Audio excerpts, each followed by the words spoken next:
নমস্কার, স্বাগত সিটিভিএনে। আমি তিথি রয়েছি আপনাদের সঙ্গে। স্বাগত জানাবো আজকাল পরশুর এখনকার পর্বে। আর আমরা সকলেই জানি এই সদ্য কৌশিকী অমাবস্যা গেল এবং সেক্ষেত্রে দাঁড়িয়ে এই মুহূর্তে যার সঙ্গে অনুষ্ঠান করছি অর্থাৎ গোপাল দা, তার বাড়িতে একেবারে কোভিড প্রোটোকলকে মান্যতা দিয়ে কৌশিকী অমাবস্যার পুজো সুসম্পন্ন হয়েছে। তবে তারপরেও অর্থাৎ গ্রহ নক্ষত্র তিথি এই সব কিছুর হেরফের তো থাকে, মানুষের জীবনে তার প্রভাব পড়ে, সুপ্রভাব কখনো পড়ে, কখনো আবার কুপ্রভাব পড়ে। কিন্তু তারপরেও আমরা ভালো থাকতে চাই, সব বাধা বিঘ্নতা কাটিয়ে উঠতে চাই, আর সে কারণেই প্রত্যেকটি পর্ব শুধুমাত্র আপনাদের জন্য থাকে। আর এই মুহূর্তে গোপালদা রয়েছেন আমাদের সঙ্গে, শ্রী গোপাল ভট্টাচার্য। গোপালদাকে স্বাগত জানাবো। কালকে যেখান থেকে শেষ করেছিলাম সেখান থেকে শুরু করি। তিথি নিয়ে আলোচনা চলছিল, তোমার নামও তিথি তো, একদম রাইট? তো তিথি নিয়ে আলোচনা চলছিল, আজকেও তিথি নিয়ে একটু বলি। তার কারণ মানুষের মধ্যে কিছু ধোয়া তুলসী পাতা জ্যোতিষী রয়েছে। এরা হচ্ছে ধোয়া তুলসী পাতা জ্যোতিষী নিজেদেরকে মনে করেন। এই ধোয়া তুলসী পাতা জ্যোতিষীগুলো কিছু মানুষের মধ্যে বিভ্রান্তি তৈরি করার চেষ্টা করে বিভিন্ন বিষয় নিয়ে। হ্যাঁ, সাধারণত আমি এগুলো পাত্তাও দিই না, উত্তরও দিতে চাই না, কিন্তু মেন ব্যাপার হচ্ছে এমন এমন কিছু সময় এসে পড়ে যেগুলো উত্তর না দিলেই নয়। আর কথায় আছে না, চালুনি নিজেই ঝরঝর করে, চালুনি ছুঁচের বিচার করে। নিজেই চালুনি ঝরঝর করছে, কিন্তু চালুনি আবার ছুঁচের বিচার করছে। তো সেই জন্য তিথি নিয়ে একটু বলার আছে। আমি একটু পঞ্জিকাতে দেখাতে বলবো, যে যাতে তিথির কনসেপ্ট মানুষের ক্লিয়ার হয় এবং অন্য কি বলে তিথি নিয়ে আপনাদের কোন তিথিতে কীরকমভাবে পুজো আমাদের শাস্ত্রে কি বর্ণনা করেছে সেটাকে নিয়ে কি বলছে। আমি কালকে বলেছিলাম যে সূর্য যখন ওঠে, সানরাইজ যখন হয়, সূর্যোদয় কালে যে তিথিটা পাওয়া যায় সেই তিথিতেই কিন্তু সেই পুজোটা হয়। মানে মনে করুন অষ্টমী আমার পড়ে যাচ্ছে, অষ্টমী তিথি, অষ্টমী তিথি আমার পড়ে যাচ্ছে সকালবেলা মনে করুন 8টা থেকে।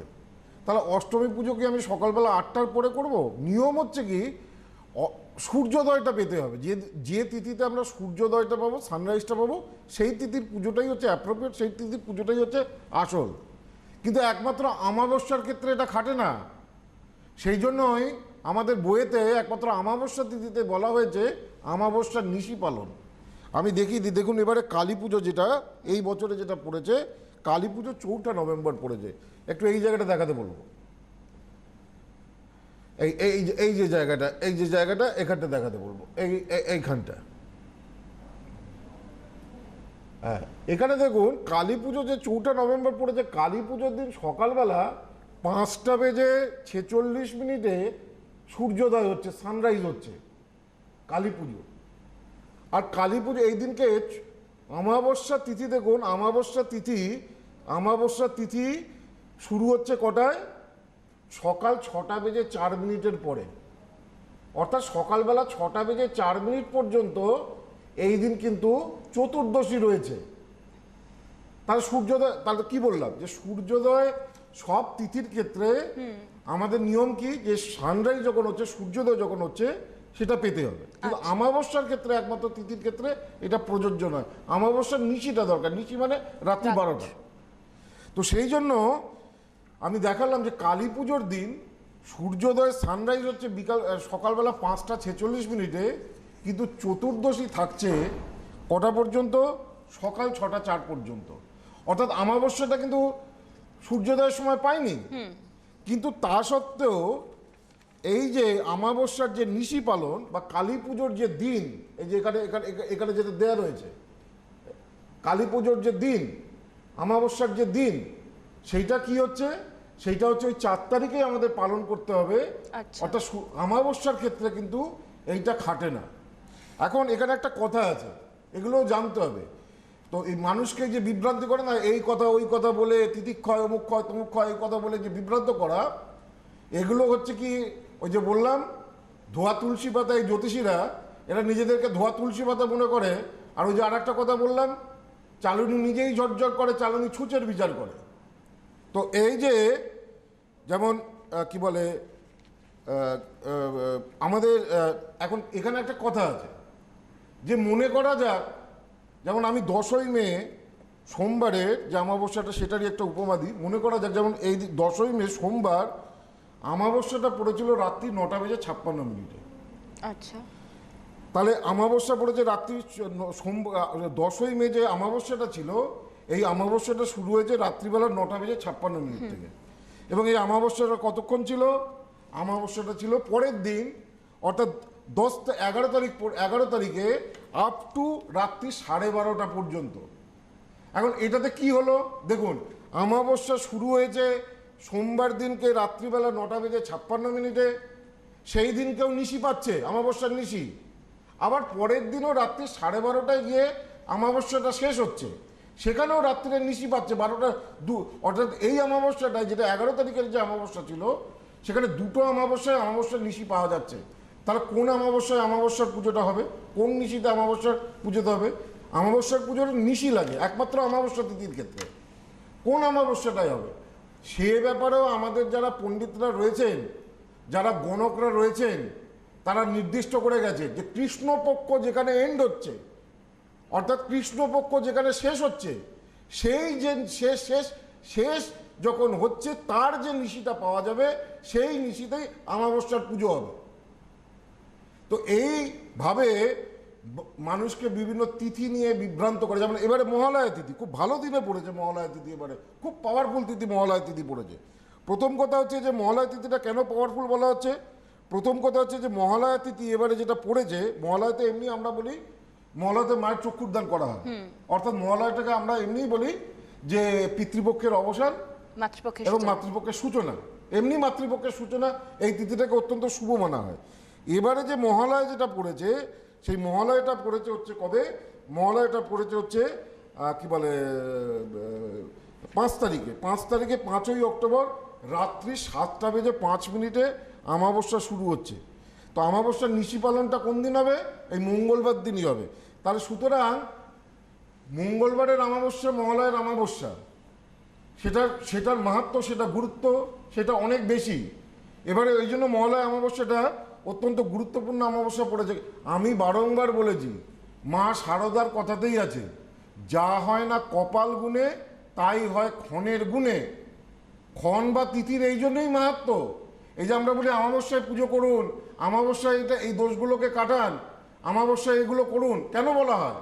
এগুলো হচ্ছে ক্ষণের মাহাত্ম্য। ক্ষণের এমন মাহাত্ম্য থাকে যেখানে আপনার অনেক সমস্যা থেকে, অনেক দোষ থেকে আপনারা বেরিয়ে আসতে পারেন। ক্ষণের তিথির পুজোর মাহাত্ম্য এতটাই বেশি। তো আমি আসবো আলোচনা, আমি একদমই একটা ফোন নিয়ে নি, তারপর আবার আলোচনায় ফিরবো। হ্যালো, কে রয়েছেন? হ্যালো। হ্যাঁ নমস্কার, কে বলছেন? হ্যাঁ নমস্কার। নমস্কার ম্যাডাম। স্যার গোপাল ভট্টাচার্যকে প্রণাম জানাই। অ্যাকচুয়ালি আমি স্যারের প্রোগ্রাম দেখি, আমার খুব ভালো লাগে। উনি যে অ্যাডভাইসগুলো দেন, যেভাবে গাইড করেন সবাইকে, তো আমি একটু নিজের ব্যাপারে কিছু জানতে চাই। বলুন। বেশ, নাম বলুন। নমস্কার স্যার। হ্যালো, হ্যাঁ শোনা যাচ্ছে, নাম বলুন। নাম সোনালী ঘোষ। কোথা থেকে বলছেন? বেহালা থেকে। আচ্ছা, কলকাতার বেহালা। বেশ, ডেট অফ বার্থ বলুন। 15ই এপ্রিল 1984। 15ই এপ্রিল 1984। সময়? ভোর 4টে। ভোর 4টে। কোথায় জন্মস্থান? বেহালাতেই, বিদ্যাসাগর হসপিটাল। মানে কলকাতাতেই জন্ম। বেশ, তোমার যেটা দেখতে পাচ্ছি যে রবিবার জন্মবার ছিল, মীন লগ্ন। মীন লগ্ন, কন্যা রাশি, কি বলে, মীন লগ্ন, কন্যা রাশি, হস্তা নক্ষত্র, দেবগণ। স্যার একটা কথা বলবো। মীন লগ্ন বললেন? হ্যাঁ, মীন লগ্ন। আচ্ছা, মীন লগ্ন, কন্যা রাশি। আচ্ছা। তোমার 15ই এপ্রিল 1984-তে জন্ম, তো রবিবার ছিল তো? হ্যাঁ স্যার, রবিবার, সেদিন মীন সানডে লগ্ন, ছিল। কন্যা রাশি, ভোর 4টে। মীন লগ্ন, কন্যা রাশি, হস্তা নক্ষত্র, দেবগণ। আচ্ছা। এইটা হচ্ছে ব্যাপার। লগ্নে এক্সল্টেড শুক্র। লগ্নে এক্সল্টেড শুক্র ভালো, মানে খুব, মানে তোমাকে খুব জীবনে স্ট্রাগল করতে হয়েছে, কিন্তু তুমি পরিশ্রম এবং মেধার দ্বারা তুমি জীবনে অনেক দূর এগোবে। দ্বিতীয় স্থানে রবি বুধ রয়েছে, রবি তুঙ্গস্থ, শনিও তুঙ্গস্থ। আবার এখানে একটা 20 যোগেরও তৈরি হচ্ছে। মঙ্গল কেতু রয়েছে, কি বলে, সপ্তম অষ্টম নবম ভাগ্যস্থানে। এটা ভালো হয়নি। ভাগ্যস্থানে মঙ্গল কেতু বহুবার মঙ্গল কেতু ভাগ্যস্থানে রয়েছে, এটা ভাগ্য বিপর্যয় করা, মানে জীবনে একাধিকবার উত্থান পতন এবং থাকবে। কেমন? পড়াশোনার জায়গা ভালো, এডুকেশন ভালো, উচ্চশিক্ষারও তোমার যোগ রয়েছে, মেধা আছে, সব কিছু আছে, কিন্তু নবমে মঙ্গল কেতু না সেই যে ভালো একটা ফরচুন, ভাগ্য, ভালো কিছু হওয়া, ভালো জায়গায় পৌঁছানো, সেইটা পেতে খুব স্ট্রাগল করতে হয়। দেখবে চাকরি করতে করতে স্যার, অনেকগুলো এটা তো হচ্ছেই, অনেকগুলো হ্যাঁ। চাকরি, দেখবে তোমার চাকরির লাইফ রয়েছে, কিন্তু তোমার চাকরি অনেকবার চেঞ্জ হবে। হ্যাঁ, তো সেটাও হচ্ছে। হ্যাঁ, মানে কিছুদিন ইনফ্যাক্ট এখন নেই, এই- লকডাউনে। একদম এই তো, এটাই তো বলে বলছিলেন দিলাম তো দাদা। আমি। এক্স্যাক্টলি। তো এইগুলো চলবে যতক্ষণে নবমে মঙ্গল কেতুর জায়গাটা ঠিক করবে। তোমার যে ফরচুন, যেটা সৌভাগ্য, যেটা ভালো কিছু হওয়া, জীবনে কিছু একটা বড় জায়গায় যাওয়া, ভালো কিছু হওয়া, চার্টে শুক্র তুঙ্গে 3টে গ্রহ এক্সল্টেড, 3টে গ্রহ তুঙ্গস্থ খুব কম চার্টে পাওয়া যায়। কিন্তু ভাগ্যস্থানটা, যেটা নবম স্থান, যেটাকে আমরা ভাগ্যস্থান বলি, মানুষের ভাগ্যটা তো আসল। দেখো, একজন ক্লাস 4 পর্যন্ত পড়েও সে কোটিপতি, তার ভাগ্যস্থান খুব, একদম। মানে আমি এমন লোক দেখেছি যে সই করতে পারে না, কোনো রকমের সই করে, কিন্তু সে কোটি কোটি টাকার মালিক, সেটাই। তার ভাগ্যস্থান দুর্বল। আবার আমার এমন অনেক ছেলেমেয়েরা রয়েছে, বহু পড়াশোনা, বহু কিছু তাদের ট্যালেন্ট, কিন্তু তাদের ভাগ্যস্থান দুর্বল, সেইভাবে জীবনে কিছু করতে পারে। তোমারও চাটে তাই, 3টে গ্রহ এক্সল্টেড, কিন্তু ভাগ্যস্থানটা দুর্বল হয়েছে, নবম স্থানটা দুর্বল হয়ে রয়েছে। এইটাকে যদি রেকটিফাই কি করা যেতে করতে পারে, হবে তাহলে, মানে যাতে এটা ঠিক হয়ে যায়? সেটা তুমি দেখো। কি আমার তো অনুষ্ঠান নিশ্চয়ই শোনো, আমি তো হ্যাঁ নিশ্চয়ই স্যার, বলি। রেগুলার এখন দেখছি। মানে এখন যেহেতু লকডাউনে বাড়িতে আছে, আমার বাবা তো ভীষণই দেখেন, সব সময় আপনার প্রোগ্রাম দেখেন। পরিচিত খুবই কেউ ভালো এসেছিল লাগে। দাদার কাছে? হ্যাঁ পরিচিত কেউ এসেছিল দাদার কাছে? হ্যাঁ, পরিচিত বলতে আমাদের পাড়ার একজন কাকুর মেয়ের বিয়ে সংক্রান্ত ব্যাপারে কিছু সমস্যা ছিল, তো উনি বাগবাজার চেম্বারে স্যারকে দেখিয়েছিলেন। তো আচ্ছা। ওনার এখন বিয়ে হয়ে গেছে, ভালোই আছে। বাহ। তোমারও ভালো হবে। চার্টে 3টে গ্রহ তুঙ্গ রয়েছে, এক্সল্টেড রয়েছে, ভাগ্যস্থানটা খুব উইক হয়ে রয়েছে। সেই জায়গাটাকে যদি একটু আচ্ছা ঠিকঠাক, স্যার, একটা কথা জানার ছিল। মানে আমি তো এমসিএ করেছি।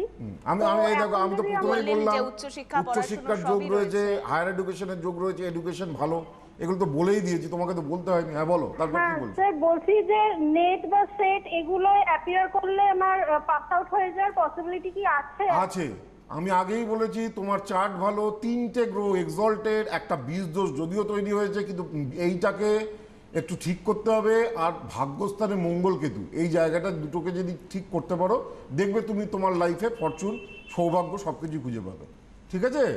বেশ, অনেক ধন্যবাদ জানাবো। সঙ্গে থাকো, অনুষ্ঠান দেখতে থাকো, এবং অবশ্যই দেখো দাদার বুকিং নাম্বার যাচ্ছে। সেক্ষেত্রে বলছিল আপনার পাড়া থেকেই কেউ একজন এসেছিল বাগবাজারের চেম্বারে। বাগবাজারে তো দাদার চেম্বার রয়েছেই। বুকিং নাম্বারটা বলে দিই 8584038635।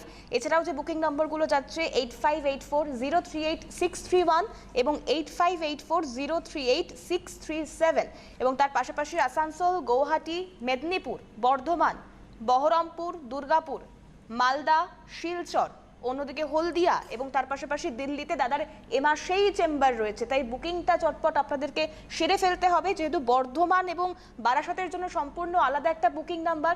বর্ধমানে দাদার এই মাসে চেম্বার রয়েছে। আমি বর্ধমানের বুকিং নাম্বারটা একবার আপনাদেরকে বলে দিচ্ছি, 8584038640, 8584038640, এটা বর্ধমানের নাম্বার যাচ্ছে। দুর্গাপুরের জন্য সম্পূর্ণ আলাদা একটি ফোন নাম্বার রয়েছে বুকিংয়ের, সেটাও আপনাদেরকে বলে দিচ্ছি, কারণ দুর্গাপুরে এই মাসে দাদার চেম্বার রয়েছে। 9748749041। অবশ্যই বুকিংটা করে নিন, তাহলে চটজলদি আপনাদের সুবিধে অসুবিধে বা সবটা নিয়ে, যেহেতু কোভিড প্রোটোকলকে মান্যতা দিয়েই চেম্বারের কাজ সারতে হচ্ছে, তাই বুকিংটা করে রাখা কিন্তু ভীষণভাবে প্রয়োজনীয়। দাদা, যেটা বলছিলাম, দেখুন আমি যে পুজোর কথা বলি, এটা তো আমার নিজস্ব কথা না। আমি 9 বছর বয়স থেকে আধ্যাত্মিকতা, পুজো, বিভিন্ন বিষয়ের সঙ্গে আমি জড়িত। মানে জড়িত মানে কি, এটা তখন আমার লোকে যখন ফুটবল খেলতো, আমি তখন 9 বছর বয়সে বাড়িতে বসে জব করতাম, পুজো করতাম। আজকের কথা না, বাচ্চারা যখন খেলাধুলা করতো না বাইরে, আমার নেশা ছিল জব করা, পুজো করা, বিভিন্ন মন্ত্রের বইগুলো পড়া। এটা আমার নেশা ছিল, এটা আমার নেশা, এটা আমার হবি, এটা আমার প্যাটার্ন। তো এই যে অঘোরানন্দ আগমবাগীশের যে বইটা রয়েছে, সেখানে দেখুন, এখানে পরিষ্কার কতগুলো জিনিস দেওয়া রয়েছে। আমি কোনো কিছু বই ছাড়া পড়ে না করে আনতা পড়ি কিছু বলি না। দেখুন এখানে কি বলছে, যে কোনো অভীষ্ট সিদ্ধির জন্য 7টা বিষয়, মামলা মোকদ্দমা প্রভৃতি থেকে কি বলে রক্ষা পেতে বগলামুখী প্রয়োগ, রোগ বিমোচনার্থে, রোগ বিমোচনার্থে মানে হচ্ছে শারীরিক কষ্ট বা রোগের ক্ষেত্রে থেকে মুক্তি পেতে মৃত্যুঞ্জয় শিব প্রয়োগ, মনোবিষ্ট, কোনো বড় দিনের মনোবিষ্ট রয়েছে আপনার, বহুদিনের মনের আকাঙ্ক্ষা পূর্ণ হচ্ছে না, এখানে বলছে সরক্ষর শিব পুজো করতে। প্রচণ্ড শত্রুতায় কষ্ট পাচ্ছেন, চন্দ্রজ্ঞ শূলপাণির পুজো করতে বলছে। আচ্ছা, তারপরে দেখুন গ্রহ দোষ নাশার্থে, মানে বিভিন্ন যদি গ্রহের যে প্রবলেম রয়েছে গ্রহজাগ করতে বলছে। শত্রু নাশার্থে বিপরীত প্রত্যঙ্গিরা প্রয়োগ করতে বলছে। রুষ্ট গ্রহ তুষ্ট করার জন্য, যদি কোনো গ্রহ অত্যন্ত পীড়িত থাকে, অত্যন্ত খারাপ, যার জন্য আপনার জীবনে সমস্যা হচ্ছে, আর্থিক উন্নতি হচ্ছে না, বিয়ে হচ্ছে, তুলসী দানের প্রক্রিয়া বর্ণনা করেছে। এমনকি এখানে এটাও বলেছে গিয়ে বাজ পড়াও ভালো নয় এই বইতে। গৃহে বাজ করলে কারণ যদি বজ্রপাত হয় কোনো গৃহে, তার ছাদে বা কোনো জায়গায় অদ্ভুত শান্তির কথা বলা হয়েছে। এমনকি কোনো বাড়িতে কেউ যদি হঠাৎ করে সুইসাইড করে ফেলে, সেটাও কিন্তু বাড়ির বাস্তুর ক্ষেত্রে অমঙ্গলের, আমাদের শাস্ত্রে বলেছে। সেখানে নারায়ণ বলির পদ্ধতি আলাদা, সেটা আমি পরের দিন বলবো, এরকম বলেছে। এছাড়া আরও কত বই দেখাবো, আমি তো এখানে তো সব বই আনতে পারি না। এই যে আগম তত্ত্ববিলাস, এরকম বহু বই রয়েছে। যেমন এখানে যেমন মধুক্ষরী বিদ্যার, পঞ্চসুন্দরী বিদ্যা রয়েছে, স্বপ্নাবতী মধুবতী বিদ্যা রয়েছে, এরকম অনেক কিছু রয়েছে যেগুলোর প্রপার প্রয়োগ করলে একটা মানুষের সমস্যা থাকলেও, আমি দেখেছি, আমি এরকম দেখিনি, আমি এরকম করিনি, আমি যে একটা কিছু দিয়ে দিই যে হলো না হলো না, তাহলে এই পুজো পাঠের এই অনুষ্ঠান, এই অ্যারেঞ্জমেন্টের দরকার পড়তো না। হ্যাঁ, যে একটা কিছু দোষ আছে, একটা কিছু ওই একটা প্রেসক্রিপশন করলাম, তালে গোলে এমন লিখলাম, কাগের ঠ্যাং বগের ঠ্যাং কিচ্ছু বোঝা যাবে না প্রেসক্রিপশন, এবং তারপরে একটা কিছু দিয়ে দিলাম, ব্যাস হয়ে গেল, আমার দায়িত্ব শেষ। না, প্রত্যেকটা যদি দোষ থাকে, সেই দোষের যেমন প্রতিকার রয়েছে, যেমন গ্রহরত্ন বা ইত্যাদি রয়েছে, কিন্তু সেটা সেকেন্ডারি। পুজো পাঠের একটা আলাদা মাহাত্ম্য রয়েছে। ঈশ্বরের কৃপা ছাড়া, ভগবানের ব্লেস ছাড়া আপনার ভাগ্যকে কেউ পরিবর্তন করতে পারবে না, পারে না। এবং এইগুলো আমাদের কোনো নতুন বই নয়, এগুলোর এরকম আমার বাড়িতে কয়েকশো বই রয়েছে এরকম বিভিন্ন জিনিসের। সেই জন্য যে সমস্যা থাকলেও সেগুলো থেকে যেমন প্রতিকার প্রতিবিধানের দরকার আছে, তার পাশাপাশি পুজোগুলোরও দরকার আছে। প্রত্যেকটা গ্রহের, যেমন আমরা মাঙ্গলিক দোষ, বগলামুখী প্রয়োগ দরকার আছে, মঙ্গলের পুজোর দরকার আছে। কালসর্প দোষ যদি থাকে, দ্বাদশ নাগের পুজো দরকার আছে, অষ্টাদশ ষোড়শ মাতৃকার পুজো দরকার আছে, মহামৃত্যুঞ্জয়ের পুজো দরকার আছে, এবং তার সঙ্গে বরুণ এবং মনসা, তাদেরও পুজোর দরকার আছে। এই এতগুলো করে তারপরে কালসর্প দোষের নাশ হয়, এইটাই আমাদের শাস্ত্রে বলে গেছে। তো সেই জন্যই আমি বারবার বলি যে বিভ্রান্ত হবেন না। আমি যেটা বলার চেষ্টা করি, অথেন্টিক যা বইয়ে রয়েছে, যা বুকসে রয়েছে, যে জায়গাটায় রয়েছে, সেটা বলা হচ্ছে। এবং এটা দিয়ে লক্ষ লক্ষ মানুষ উপকৃত। কৌশিকী অমাবস্যায় দেখবেন কত মানুষ এসে, আমরা তো এবারে অনেক মানুষ অনেক নিইনি, কোভিড প্রোটোকলকে মান্যতা দেওয়ার একটা বিষয় ছিল স্বাস্থ্যবিধি, অনেককে নিইনি। তো সেই রকমই তিথিগুলো হচ্ছে খুব ভাইটাল। এই যে সামনে মহালয়া তিথি হচ্ছে, বহু মানুষের এরকম বিভিন্ন ধরনের পুজো আছে প্রতিকারের পাশাপাশি। মহালয়া অমাবস্যা আমাদের বড় করে পুজো হয়। মহালয়া অমাবস্যা আমাদের দশমহাবিদ্যার পুজো হয়। মহালয়া অমাবস্যার কী বলে গুরুত্ব রয়েছে। তো সেই জন্য যারা মনে করছেন যে সত্যিকারের কি বলে প্রতিকার করবেন বা সত্যিকারের সমস্যা রয়েছে, তারা এই পুজো পাঠগুলোকে করে দেখুন। আপনাদের দেখবেন, আমি এটুকু চ্যালেঞ্জ করে বলতে পারি যে পুজো পাঠের এমন একটা মাহাত্ম্য রয়েছে, এই দোষগুলো পুজো যখন হবে, তখন সেগুলো থেকে আপনারা খুব তাড়াতাড়ি বেরিয়ে আসতে পারবেন। আমার মনে হয় কোনো একটা ফোন আছে, দেখি। একদমই একটা ফোন নিয়ে নেব চট করে, সময় যেহেতু প্রায় শেষের দিকে। হ্যালো, কে রয়েছেন? হ্যালো, হ্যাঁ নমস্কার, কে বলছেন? হ্যাঁ ম্যাডাম, আমি বলছি হাওড়া থেকে। আচ্ছা, কি নাম আপনার? হাওড়া থেকে, আমার নাম মধুমিতা খান। বলুন। আচ্ছা, কার সম্পর্কে? আমার দাদা, আপনাকে নমস্কার। আমি নিজের সম্পর্কে জানবো। আমার নাম মধুমিতা খান, আমার ডেট অফ বার্থ 6 সেপ্টেম্বর 1984, সন্ধে 6:30। আগে আগে আগে একটু আমাদের কথাও শুনতে হবে, অবশ্যই আপনার কাছ থেকে শুনো। নামটা আরেকটু পরিষ্কার করে বলুন প্লিজ।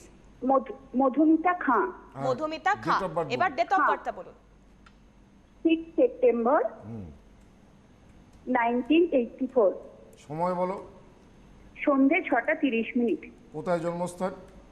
জন্মস্থান হাওড়া। হাওড়াতে জন্ম। তোমার যে জন্ম তারিখ দিয়েছো সেই অনুযায়ী এটা বৃহস্পতিবার ছিল, মীন লগ্ন, মকর রাশি, হ্যাঁ। জন্ম নক্ষত্র উত্তরাষাঢ়া নক্ষত্র নরগণে জন্ম, এটা হচ্ছে জন্মছক। আচ্ছা দাদা। প্রথম কথা হচ্ছে যে এখানে যেটা পাচ্ছি যে লগ্নে কোনো গ্রহ নেই, দ্বিতীয় কোনো গ্রহ নেই, তৃতীয় রাহু বউ ভ্রমণ করায়, ঘুরতে তুমি খুব ভালোবাসবে এবং কর্মসূত্র বউ ভ্রমণের মানে বউ পরিবর্তনের যোগ রয়েছে। তো এবার আর্থিক জায়গা মোটামুটি ভালো, শুক্র নিচস্থ, শারীরিক বিশেষ করে লোয়ার পার্ট এবং ফিমেল অর্গানস এগুলো জনিত ব্যাপারে সমস্যা, এগুলো কিন্তু ভোগাবে। পায়ে প্রচণ্ড ধরনের ব্যথা বা গোড়ালিতে সমস্যা দেখা দিতে পারে। বর্তমান সময়টা মানসিক দিক থেকে ভালো যাবে না, তার কারণ হচ্ছে এমনি ঠিক আছে তোমার আর্থিক ভাগ্য ভালো, চাকরিরও যোগ রয়েছে, সবই রয়েছে, কিন্তু বর্তমান সময় হচ্ছে কর্ম পরিবেশটা কিন্তু ভালো যাবে না। বিশেষ করে ঊর্ধ্বতন কর্তৃপক্ষের সঙ্গে একেবারেই মনের মিল কিন্তু হতে চাইবে না। হ্যাঁ কেমন? দাদা, আমি এই প্রসঙ্গেই একটা কথা জানতে চাই। কোশ্চেন আমি তো বলেই দিলাম, আমাকে একদম, বলতে সব হয় না, দেখেই পরিষ্কার হয়ে আমি যায় দাদার কাছে দেখে বিষয়টা। একটা চার্ট দেখে এইটুকু ইয়ে রয়েছে যে আমার সামনে কেউ দাঁড়ালে কি সমস্যা রয়েছে সেটাকে আমি হ্যাঁ, প্রথম দাদা, বলে দেবো। বলো। আমি আসলে সরকারি চাকরি করি, বেশ, আমি শিক্ষকতা লাইনের সঙ্গে যুক্ত। আমি তো বলেইছি চাকরি বাকরির যোগ আছে, আগে হ্যাঁ, বলেছি। আমি ট্রান্সফার নিতে চাইছি, কিন্তু আমি কি ট্রান্সফারটা পেয়ে যাব? এখন পাবে না, এখন পাবে না, পেতে পেতে সামনের বছর। কতদিন পরে আমার সুযোগটা আসবে? সামনের বছরে ওই মার্চ মাসের পরে, ফেব্রুয়ারি মার্চের পরে সুযোগ আসবে। এখন মানে হয়েও 2021 ফেব্রুয়ারি মাসের পরে? হ্যাঁ, হয়েও আটকে থাকবে। নেক্সট ইয়ারে তোমার ট্রান্সফারের যোগ রয়েছে, ঠিক আছে? বেশ, অনেক ধন্যবাদ জানাবো আপনাকে ফোন করার জন্য। শুনতে থাকুন, দাদার বুকিং নাম্বার তো যাচ্ছে, আমি বলেও দিয়েছি, স্ক্রিনেও যাচ্ছে, আরও একবার বলি 8584038631, 8584038635 এবং 8584038637। অনলাইন কনসালটেন্সি নাম্বার দেখুন এখনই যাচ্ছে। একদম এটাই বলে দিচ্ছি, 8017301562। হ্যাঁ, 8017301562। আর বাগবাজারের বুকিং নাম্বার হচ্ছে 03325331276। এটা হচ্ছে বাগবাজারের বুকিং নাম্বার 03325331276। আর মহালয়া অমাবস্যা অলমোস্ট ফুল হয়ে গেছে পুজোর জন্য, কারণ আমি তো গত মাসে মানে প্রোগ্রামেই আসতে পারিনি, প্রত্যেক দিন টানা চেম্বার করে গেছি। হ্যাঁ, তো মহালয়া অমাবস্যাও বুকিং নেওয়া হচ্ছে। মহালয়া অমাবস্যায় যারা বিভিন্ন গ্রহগত বিভিন্ন সমস্যায় রয়েছেন, মহালয়া অমাবস্যা তাদের জন্য স্পেশাল পুজো হবে, আমার বাড়িতেও হবে, তারাপীঠেও হবে স্পেশাল পুজো, দু জায়গাতেই হবে। তো 9007 কলকাতায় মহালয়া অমাবস্যার জন্য স্পেশাল বুকিং 9007935831 এই নাম্বারে দেওয়া হচ্ছে। আর বারাসাত এবং বর্ধমানে 8584038640। আর দুর্গাপুরেও আমার খুব শীঘ্রই চেম্বার আছে, কিন্তু দুর্গাপুরের নাম্বারটা দেখে নেবেন, সম্পূর্ণ আলাদা। একদমই, আমি বলে দিচ্ছি 9748749041, এটা হচ্ছে এইটা দুর্গাপুরের দুর্গাপুর। নম্বর। অবশ্যই চেম্বারে যোগাযোগ করুন, বুকিংটা সেরে ফেলুন। আজকের পর্বটা যেহেতু এখানেই শেষ করতে হচ্ছে, দাদাকে অনেক ধন্যবাদ জানাবো। আপনারাও ভীষণ ভালো থাকুন, সুস্থ থাকুন, নমস্কার। Krishnamurthy institute of astrology Paschimbanga তথা ভারতবর্ষের সর্ববৃহৎ জ্যোতিষ প্রতিষ্ঠান। ইনস্টিটিউটের প্রতিষ্ঠাতা অধ্যক্ষ শ্রী গোপাল ভট্টাচার্যের প্রত্যক্ষ তত্ত্বাবধানে হাতে কলমে 6 মাসের সনাতন জ্যোতিষ, কৃষ্ণমূর্তি পদ্ধতি, নারী জ্যোতিষ, বাস্তুশাস্ত্র, সংখ্যাতত্ত্ব ও হস্তরেখা কোর্সে ভর্তি চলছে। শিক্ষান্তের রেজিস্ট্রেশন এবং সার্টিফিকেট প্রদেয়। ইনস্টিটিউটে ভর্তি বা সাক্ষাতের জন্য যোগাযোগ করুন Bagbazar chamber 9748749016, Howrah chamber 9007118501, Durgapur chamber 9748749041, Agartala chamber 8584038635, Delhi, Mumbai ও Bangalore chamber 8584038631, Medinipur chamber 8584038637, Krishnanagar chamber 8584038631, Malda chamber 8584038637, Siliguri chamber 8584038631, Coochbehar chamber 8584038637, Guwahati ও শিলচর চেম্বার 8584038631।